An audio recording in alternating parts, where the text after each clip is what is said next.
مسلسل کہتے چلے آئے پاکستان جو انڈیا کی جنگ تھی جو مئی میں ہوئی کہ اس کے بعد ہندوستان شرارت کر سکتا ہے، کسی بھی وقت کر سکتا ہے. ہندوستان بھی یہ کہتا رہا کہ آپریشن سندور ختم نہیں ہوا، پاز پہ ہے. پچھلے دنوں ہندوستان کے آرمی چیف نے کہا کہ جنگ کسی بھی وقت اور جلد ہو سکتی ہے. اس نے لفظ استعمال کیا ہے سونر دین اینٹیسپیٹڈ، یعنی کہ ہماری سوچ سے بھی پہلے ہم جو اندازے لگائے بیٹھے ہیں اس سے پہلے بھی ہو سکتی ہے. اچھا، اب اس میں یہ بڑی انٹرسٹنگ بات ہے. یہ اسٹیٹمنٹ ایشو ہوتا ہے بابو آج. ہیلو، کب ہوتا ہے؟ آج. اور جبکہ یہ جو تقریر جس میں حوالہ دیا جا رہا ہے کہ سونر دین اینٹیسپیٹڈ، یہ موصوف نے 4 اگست کو مدراس کے ایک فنکشن میں کی.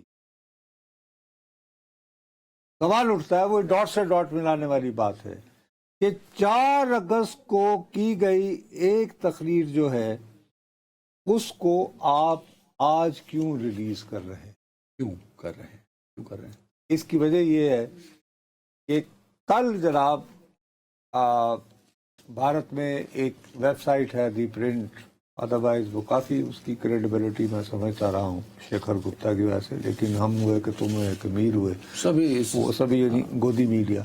وہاں پہ ایک صاحب ہیں وہ یعنی پراوین سوامی، وہ والے پروینس ہو جو بالوں والے ایکسپرٹ بڑے عمر. نہیں وہ بڑی عمر کے نہیں ہیں، وہ ینگش آدمی ہیں ریلیٹیولی. اچھا، وہ پراوین سوامی جو ہیں یہ اور ہیں، اور یہ زیادہ تر کشمیر کے بارے میں لکھتے ہیں اور موصوف کے وہاں کی خفیہ ایجنسیوں سے بڑے گہرے تعلقات ہیں. اچھا اوکے.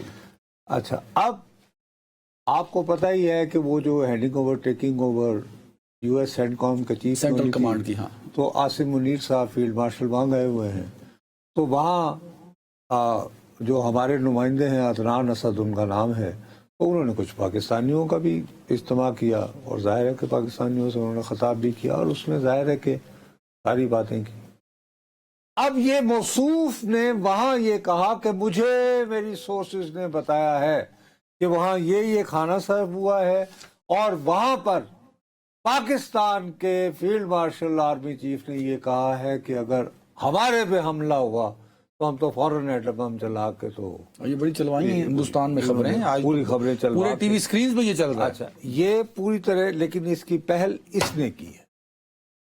یہ چلوانے کے بعد پھر آج انہوں نے اپنی وزارت خارجہ منسٹری آف ایکسٹرنل افیئرس کی جانب سے یہ کہا گیا ہے کہ ہماری توجہ دلوائی گئی ہے ان ریمارکس کی جانب، یعنی کہ جو دیکھی جائے گی. اس میں 2 باتیں جو ہیں وہ منسوخ کی گئی نا.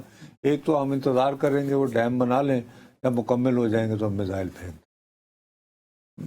کہ ویسی سمجھ میں نہیں آتی کہ ایسا بیان کون دے سکتا ہے. ری چیک کیا آپ نے کہ ہم 10 نہیں بھائی، اس کی میں نے بہت سارے لوگوں سے گفتگو کی ہے، انہوں نے ظاہر ہے سخت زبان استعمال کی ہے، لیکن having said that the person وہ خود کہہ رہے ہیں کہ جی یہ بات بہت بڑھ سکتی تھی، لیکن ڈونلڈ ٹرمپ نے اس کو بڑے مناسب موقع پہ روک دیا. ٹھیک ہو گئی بات.